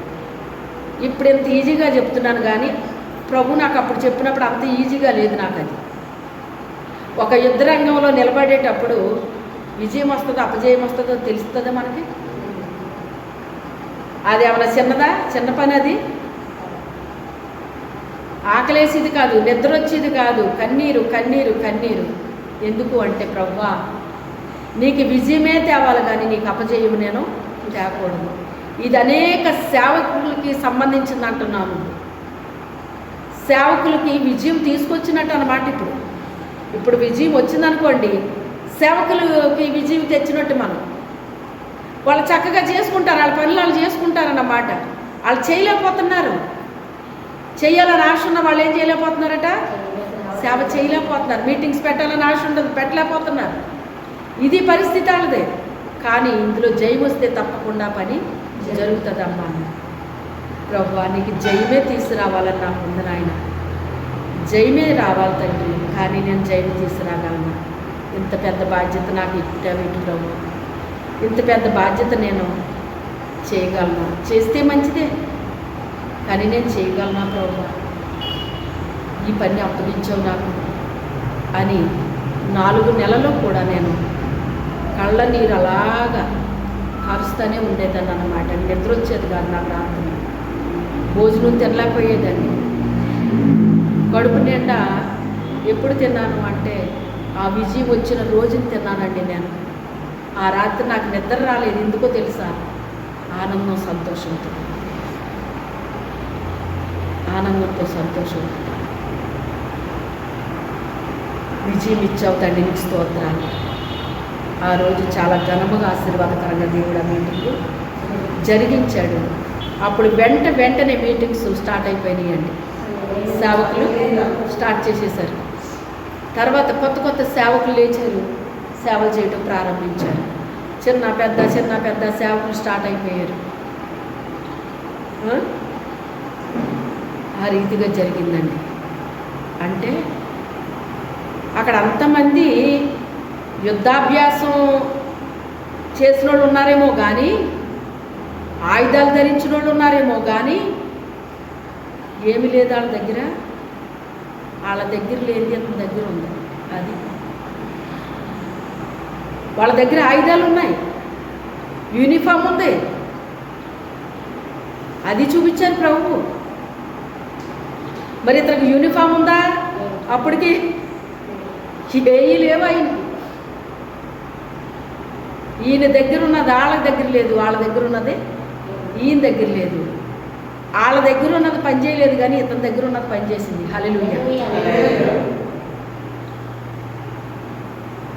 దుష్టుణ్ణి ఓడించడానికి కావలసింది ఉండాలి మన దగ్గర. యూనిఫామ్ వల్ల మనకి జయాలు రావండి. కత్తి చేత వాటి చేత కాదు, వాక్యం అనే ఖడ్గాన్ని ధరించాలి. మనం ఏం ధరించాలి?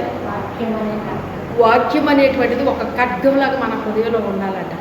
అంటే ఎందుకు ఉండాలో చెప్పన, సాతానుడు కూడా వాక్యాన్ని పట్టుకునే వస్తాడు మన దగ్గరికి.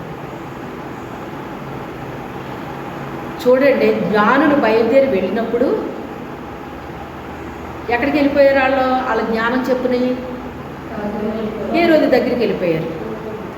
రాజు అంటే రాజుల ఇంట్లోనే కదా పుడతాడో అని సొంత జ్ఞానంతో వెళ్ళిపోయారు అక్కడికి. వెళ్ళిపోతే ఆయన అక్కడ పుట్టాడా? అక్కడ పుట్టలేదు. ఒక స్వల్పమైన చిన్న గ్రామంలో ఆయన పుట్టాడనమాట. ఆ విషయం వాళ్ళకి తెలియదు. రాజుగారింట్లో పుడతాడని, కోటలో పుడతాడని అక్కడికి వెళ్ళారు. ఆయన కోటలో పుట్టుంటే పేదవాళ్ళు రానిస్తారా? వాళ్ళు ఎవరన్నానే? రక్షణ అనేటువంటిది ఇంకెవరికైనా రానిస్తారా? వాళ్ళు చెప్పండి. అందరి రక్షణార్థమై ఆయన అంత తగ్గించుకొని ఒక పేదవారి ఇంట్లో పుట్టాడు. ఆ పేదవారి ఇల్లు కూడా కాదు అది. ఎంతకని ఎక్కడ పుట్టాడో కూడా తెలియదండి. పశువుల తొట్టులో పరుండ పెట్టనని రాయబడింది తప్ప పలానా చోట పుట్టాడని ఎక్కడా రాయబడలేదు అక్కడ. ఎందుకు అంటే ఆ స్థలాన్ని ఒక పూజించే స్థలంగా మార్చేస్తారు ప్రజలు. ఏం చేస్తారు? ఇక్కడ పుట్టాడంట అని అక్కడ పెద్ద మందిరం కట్టేసి దాన్ని ఆరాధిస్తారు వీళ్ళు ప్రజలు. సాతాను ఆయా ఆలోచన ఇస్తుంది వీళ్ళకి. ఆరాధించాల్సిన ఆయన్ని ఆరాధించాలి కానీ మనం దాన్ని కాదు మనం ఆరాధించాల్సింది. కొన్ని దైవజనులు సమాధుల దగ్గరికి వెళ్ళంట మట్టి ఎట్టుకుని వెళ్ళిపోతారటండి. అది కలుపుకుని తాగుతారటండి. ఎంత అజ్ఞానమో చూసారా? సాతాను వేసే ప్లాన్లు అండి ఇవన్నీ. దైవజనుడు అంటున్నారు కదా, గొప్పోడు అంటున్నారు కదా, మట్టి తాగండి. మట్టి ఎవరు తింటారని ఉంది వాక్యంలో. పాము కదా తింటది. మరి మనిషి తినొచ్చండి మట్టిని? ఒక వ్యక్తిని సర్పంలా చూపించాడు దేవుడు నాకు. సర్పంలా చూపిస్తే ఇదేంటి, ఈమెంటి, సర్పం ఏంటి, ఈవిడ బాగానే ఉపవాసాలు ఉంటుంది కదా, ఈవిడ బాగానే ప్రార్థన చేస్తుంది కదా, అన్నీ చేస్తుంది కదా, ఏంటి ఈవిడ సర్పం ఏంటని నాకు ఆశ్చర్యంగా ఉందన్నమాట. ఒకరోజు ఆమె చెప్తున్న విషయం ఏంటి అంటే, వాళ్ళ అమ్మగారింటికి వెళ్ళినప్పుడు అంటే మట్టి తింటా ఉంటుందంట ఆ మనిషి. మట్టి తింటం ఏంటి అని అనుకున్నాను నేను. అప్పుడు బైబిల్లో చదివితేనంటే సర్పం మట్టి తినేనని ఉందంట. ఇలాగానే ఉంది కదండి అంటుంది. అవును, సర్పం మట్టి తింటుందని రాయబడింది కదా అన్నాను నేను. అదే అనిపించింది. మా అమ్మగారి ఇంటికి వెళ్ళినప్పుడల్లా నేను మట్టి తింటా ఉంటాను. అదేదో ఒక రకమైన మట్టి ఉంటుందటండి, అది ఇష్టం అంటే తనకి. ఏమో మరి ఏం మట్టో నాకు తెలియదు, అది ఇష్టం అంటది ఆమెకి. ఇప్పుడు నాకు వచ్చిన దర్శనానికి అక్కడ జరిగిందానికి ఒకటి అయిపోయిందా లేదా? మనిషిలోనే ఉంటాయండి అవి, మనుషుల్లోనే ఉంటాయి.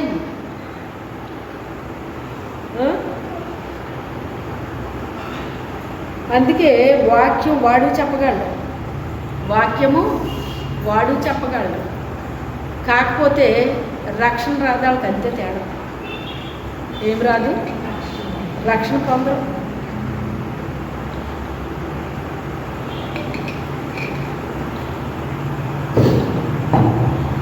దేవుని యొక్క సేవకులు అయినప్పుడంట జీవవాక్యాన్ని చెప్తారటండి. అట్టి జనము మధ్య జీవవాక్యమును పట్టుకొని జ్యోతుల వలె ప్రకాశిస్తారని ఉంది.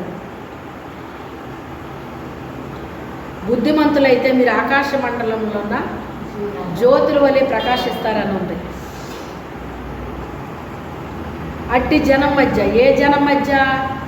వక్ర జనం అంటండి. అంట ఎవరంటండి? వక్ర జనం మధ్య జీవవాక్యాన్ని చేత పట్టుకుని జ్యోతుల్లాగా మీరు ప్రకాశిస్తారంటాడనమాట. జీవ గ్రంథం అనేటువంటిది కలిగి ఉండాలి మన హృదయంలో కూడా. మన హృదయాన్ని మనం కాపాడుకుంటే మన హృదయంలో నుంచి జీవధార బయలు వెళ్తుంది. మనం దేవుని యందు విశ్వాసం కలిగి అభిషేకము కలిగి ఉంటే మన కడుపులో నుంచి అంట జీవజల నదులు ప్రవహిస్తాయట. ఈ నది ఎక్కడ ప్రవహించును అక్కడ జలచరము బ్రతుకుతుందని వాక్యం సెలవిస్తుంది. మొన్న మన చర్చి యానివర్సరీ జరిగింది కదా. ఆ రోజు ఎవరి గురించి చెప్పాను మీకు నేను? మోషే ఇలా నడిపించాడు, చిన్న గొర్రెల మంద కాసాడు, ఇంతమంది నడిపించాడు, అంత అనుభవాన్ని ఇచ్చాడట దేవుడు. ఆ గొర్రెల యొక్క మరి గొర్రెల స్వభావం ఎలా ఉంటుందో అవన్నీ కూడా ఆ వ్యక్తుల్లో అవన్నీ కూడా ఎదుర్కొన్నాడట. వాటన్నిటినీ దేవుడు ఆ అనుభవాన్ని అన్నీ కూడా ఆ తర్ఫీదుని ఇచ్చేశాడు దేవుడు. ఆ గొర్రెల మధ్య 30 లక్షల మందిని నడిపించడానికి కావలసిన అనుభవం ఎక్కడ దొరికింది అతనికి? ఎక్కడ ఇచ్చాడు దేవుడు? చిన్న మందలో ఇచ్చేసాడు అని చెప్పాను మీకు.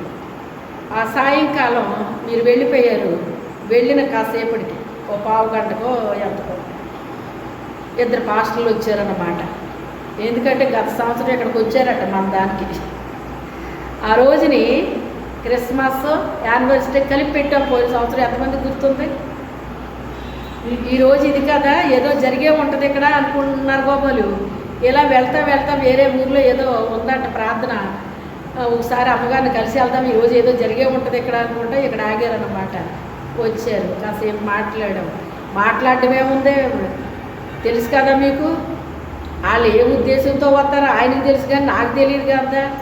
మొత్తం మీద వాళ్ళు ఏదో చెప్పుదాం అనుకుని వస్తారు. పాపం ఈయన లెఫ్ట్ అండ్ రైట్ ఈయన ఇచ్చేస్తారు. నాకు నిజంగా చెప్పాలంటే మీరు వెళ్ళిన తర్వాత ఆ కొంచెం పని చేసేసి నేను పడుకుందాం అనుకున్నాను అనమాట. అనుకునేసరికి వాళ్ళు వచ్చారు. బాబోయ్ ప్రభువా, ఇప్పుడు నేను ఏం చెయ్యాలి నాయన? నా టైం అయితే అనవసరంగా మాత్రం ఉండకూడదు నాయన. వాళ్ళు ఎందుకు వచ్చారో ఏంటో నాకు తెలియదు తండ్రి. మీరే ఈ దీనురాళ్ళు మరుగుపరచండి ప్రభువా. వాళ్ళకి ఏదైనా అవసరం ఉంటే ఈ దీనురాళ్ళు మరుగుపరిచి మాట్లాడండి. లేకపోతే అనవసరంగా మాత్రం ఈ టైం వేస్ట్ అవనే ఒక తండ్రి. నాకు చాలా నీరసంగా ఉంది ప్రభువా అని నేను చెప్పుకున్నాను. చెప్పుకునేసరికి దేవుడు అంతే టీ పట్టుకెళ్ళి ఇచ్చాను వాళ్ళకి. కూర్చున్నాను, నా నోరు తెరిశాడు. వాళ్ళ నోరు తెరవకుండా టపని మాట్లాడేశాడు అనమాట. అంటే నాకు ఎలా అనిపించిందంటే వాయింపు జరిగినట్టు అనిపించింది. వాళ్ళకి ఏదో మర్మం పెట్టినాక చెప్పుదాము అనుకుంటారు పాపం వాళ్ళు. కానీ అలా జరిగిందనమాట. జరిగిన తర్వాత ప్రార్థన చేయండి అన్న వాళ్ళిద్దరిని. ప్రార్థన చేయండి అనేటప్పటికి అందులో ఒక పాస్టర్ గారు మొదలెట్టి, ప్రభువా నీ బిడ్డని ఏదో చిన్న గొర్రెల మంది మేపుతుంది అని అనుకుంటున్నారు, కానీ అందుకు కాదు ఈ బిడ్డను నువ్వు ఏర్పాటు చేసుకుంటా తండ్రి. మోషే గారిలాగా నువ్వు నడిపించబోతున్నావు ఈ బిడ్డని, నాకు చూపించావు నీ స్తోత్రం, అది ఇది అనుకుంటా ఆయన మొదలెట్టేశాడు. ఒక నిర్ణయం ఇది వచ్చింది కదా అనుకున్నాను అనమాట. అనుకునేటాడికి ప్రజలందరూ ఎలా అనుకుంటున్నారు, కానీ అందుకు కాదు ఈ బిడ్డను నియమించుకుంటా. ఆవిడ కడుపులోని ఉన్నప్పటి నుంచే ఆవిడకి పోరాటం మొదలైపోయింది. ప్రభువా ఎంత పెద్ద పోరాటాన్ని ఈమె చేస్తున్నారు అంటే నువ్వు చిన్న పని ఈవిడికి అప్పచెప్పలేదు నాయన. ఈవిడ ప్రపంచాన్ని కదిలించబోతుంది నాయన, అందుకు ఇన్ని అనుభవిస్తుంది ప్రభువా ఈ బిడ్డ అని చెప్పి ప్రార్థన చేస్తున్నాడు. ఇలాగ నువ్వు నాకు బయలుపరిచావు తండ్రి అని ప్రార్థన చేస్తున్నాడు అన్నమాట. చేసి ముగించేశాడు. ఇంకొక ఆయన చేశాడు. ముగించేసిన తర్వాత ఫస్ట్ చేసిన ఆయన ప్రార్థన చేస్తుంటే రెండు ఆయనకి దర్శనం కనపడుతుందంట. బాబోయ్, మీ దగ్గర 2 దేవదూతలు ఉన్నాయమ్మా, 2 చేతులు మీ రెక్కలు మీ వైపు చాపి నిలబడి ఉన్నాయి, మీకు చాలా కాపుదలు ఉంది అమ్మగారు అంటున్నాడు. తెలుసండి నాకు అన్నాను. నాకైతే ఒళ్ళంతా ఏదోలాగా అయిపోతుందమ్మా, ఇప్పుడు చెప్తున్నా కూడా నాకు ఒళ్ళంతా ఏదో అయిపోతుంది అంటున్నాడు ఆయన. మరి ఇక్కడ నేను ఉన్నాను అంటే, నేను హైదరాబాద్లో ఉండాలి నా కొడుకు దగ్గర, ఇక్కడ ఉన్నాను అంటే ఆయన పని మీద ఉన్నానండి. ఇక్కడ ప్రభు ఇక్కడ పెట్టారు, లేకపోతే ఆయన రిటైర్ అయిన తర్వాత మా అబ్బాయి దగ్గరే మేము ఉండేవాళ్ళం, దేవుడు ఇక్కడ మరి నిలబెట్టేశాడు. ఆ తర్వాత ఆయన ఇలాగయ్యారు, అయినా కూడా నేను ఇక్కడే ఉండిపోయానండి, ప్రభు మరి ఇలా పెట్టాను నన్ను ఇక్కడ, లేకపోతే నేను అక్కడే ఉండేదాన్ని అని చెప్పేసి అన్నాను అన్నమాట. అయ్య బాబు, చాలా కాపుదలు ఇచ్చాడమ్మ దేవుడు, 2 దూతలు మీ దగ్గర అలాగా రెక్కలు చాపుకుని ఉన్నాయి అమ్మగారు అని చెప్పేసి. అవునండి, ఆయన కాపుదలు నాకు ఉందండి, లేకపోతే ఇలా ఎంచుకుంటాను నేను అన్నాను. ఆ రీతిగా మొత్తం మీద వాళ్ళు ప్రార్థన చేశారు. తర్వాత వాళ్ళకి నేను ప్రార్థన చేశాను, వాళ్ళు వెళ్ళిపోయారండి. ఇంతకీ ఆ నీరసం ఏమైపోయిందో నాకు తెలియదు.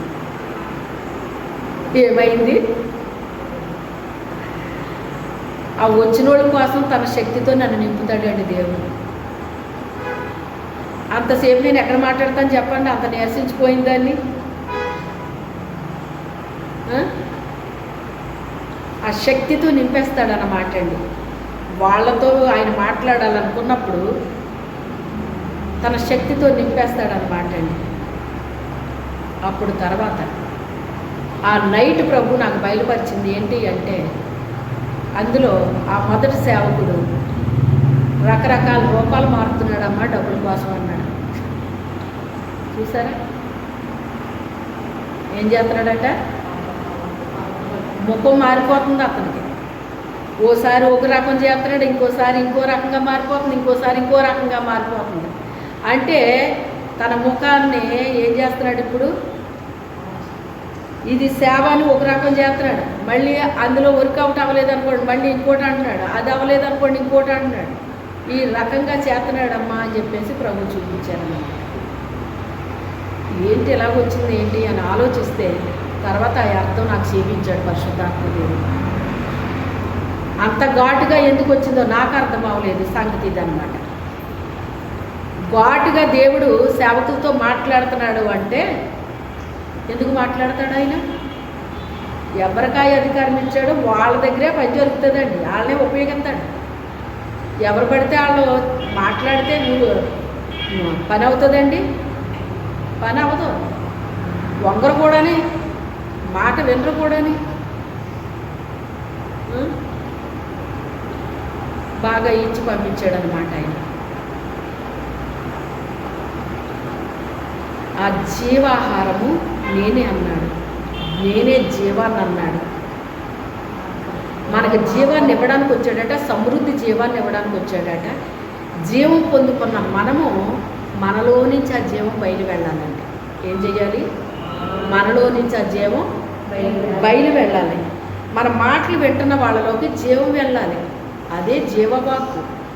ఆ జీవవాక్కును చేత పట్టుకుని ఆ వక్ర జనం మధ్య ఏం చేస్తున్నారట? వాళ్ళు జ్యోతుల్లాగా ప్రకాశిస్తున్నారట అండి. వెలుగు, వెలుగు, నిజమైన వెలుగు ఉండేది. అది లోకంలోకి వచ్చి ప్రతి మనిషిని వెలిగించేసిందంట. నేను వెలుగునని వచ్చాడటండి సైతాను. నేను వెలుగునాన్ని వచ్చాడంట. ఏం వేషం వేశాడంటున్నాడు? వెలుగుదూత వేషం వేసుకున్నాడటండి. వాడి పరిచారకులు కూడా వెలుగుదూత వేషాలు వేసుకున్నారటండి. వాళ్ళు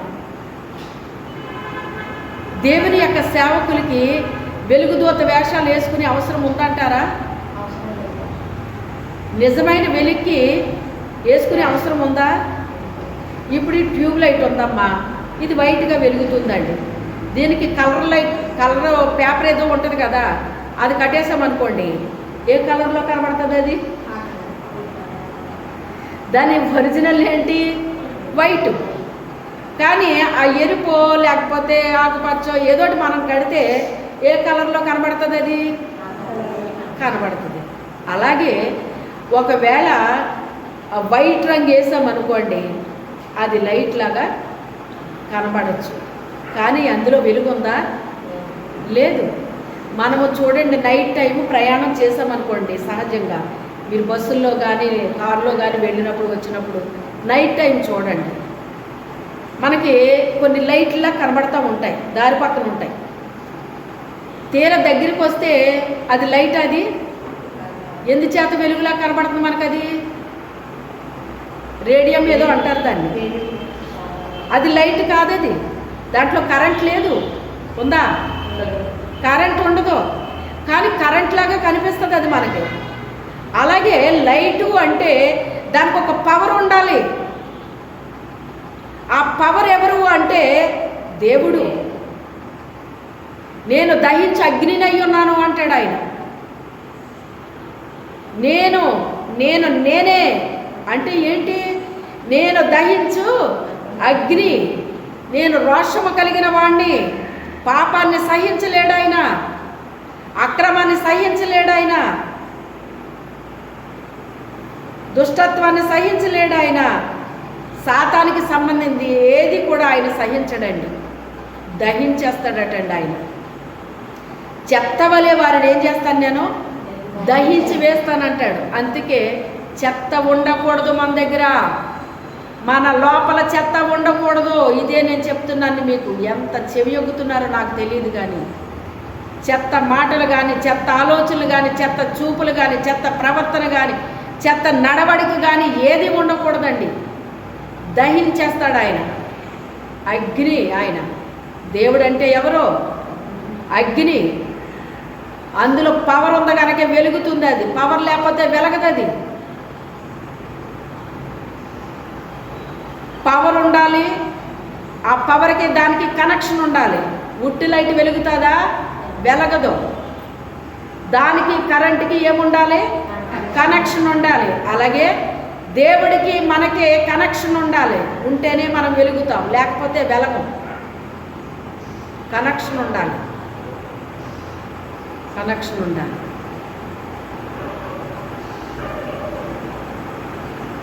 మనలో నుంచి శక్తి బయలు వెళ్తుందండి. రాత్రినా వచ్చింది మనకు వాక్యం. పేతుల్లో నుంచి ఆ శక్తి అతనిలోకి వెళ్ళినప్పుడు అతను ఏం చేశాడు? దిగ్గున లేచి నిలిచి నడిచి గొంతులేస్తూ దేవుణ్ణి స్తుతించి ఆరాధించి గణపరిచాడని వాక్యం విన్నాం మనం. ఏం వెళ్ళింది అతనిలోకి? పవర్ వెళ్ళింది. ఆ పవర్ ఇతనిలో లేకపోతే అతనిలోకి వెళ్తుందా? పేతుల్లో ఉండాలి కదా అది. దేవుని శక్తి ఉండాలండి. దైవజనులు అంటే ఏముండాలి? శక్తి ఉండాలి. విశ్వాసాలు అంటే ఏముండాలి? శక్తి ఉండాలి. దైవజనులకు మాత్రమే అభిషేకిస్తానని ఏమీ లేదు. విశ్వాసాలను కూడా అభిషేకిస్తాడు దేవుడు. ఎందుకంటే అభిషేకం ఆ రోజుల్లో సేవకులకు మాత్రమే, అంటే యాజకులకు మాత్రమే అభిషేకాలు జరిగాయి. రాజులకు మాత్రమే అభిషేకాలు జరిగాయి. శిష్యులకు అభిషేకాలు జరిగాయి. ప్రవక్తలకు అభిషేకాలు జరిగాయి. కానీ ఈ కడవరి దినాల్లో యేసుక్రీస్తు వచ్చి వెళ్ళిన తర్వాత, అగ్ని కుమ్మరింపబడిన తర్వాత ప్రతి ఒక్క వ్యక్తికి, అంటే వ్యక్తిగతంగా ప్రతి వ్యక్తికి కూడా అగ్నిని దేవుడు ఏం చేస్తున్నాడు? కుమ్మరించేస్తున్నాడు. అంటే కేవలం ఏముండాలి మనకి?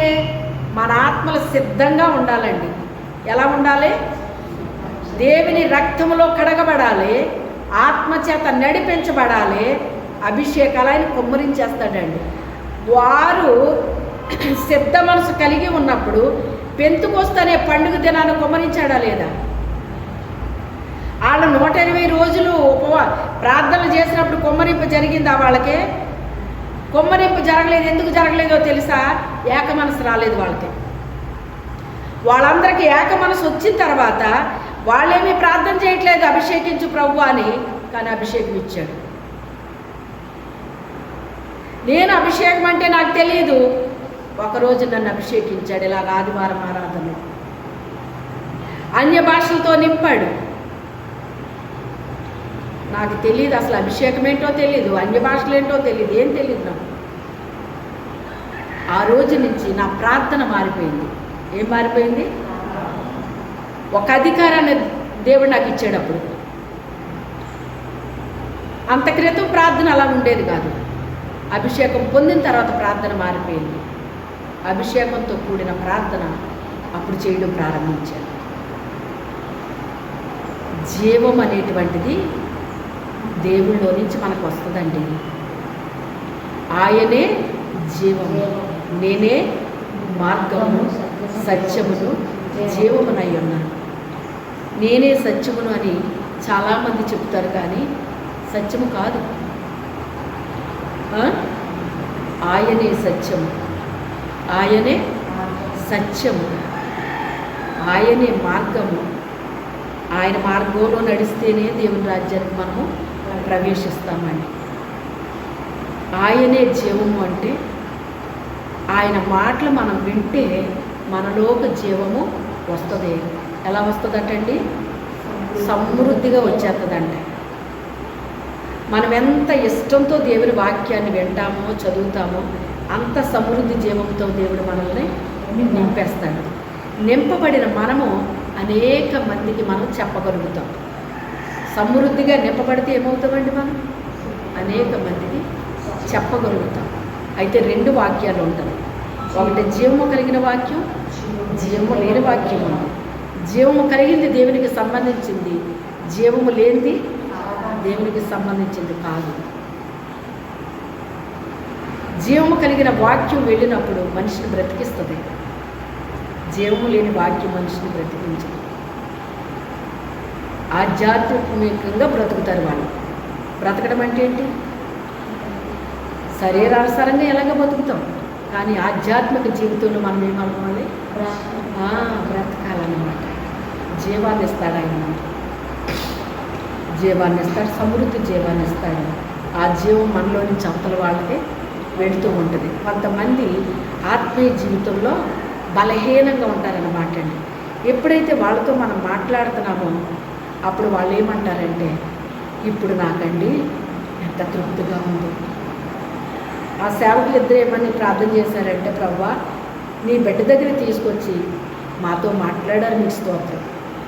ఏమన్నారు? వాళ్ళిద్దరూ సేవకులే కాదా? నీ బిడ్డ దగ్గర తీసుకొచ్చి మాతో మాట్లాడారు, మాకు అవసరమైన విషయాలన్నీ కూడా మాకు చెప్పారు తండ్రి, మేము ఎలా ఉండాలో చెప్పావు నాయన, నీకు స్తోత్రం తండ్రి అని వాళ్ళు ఇరువురు ప్రార్థన చేశారన్నమాట. బయట చూస్తే ఎంత గొప్ప కవులన్నా చెప్తారండి, కానీ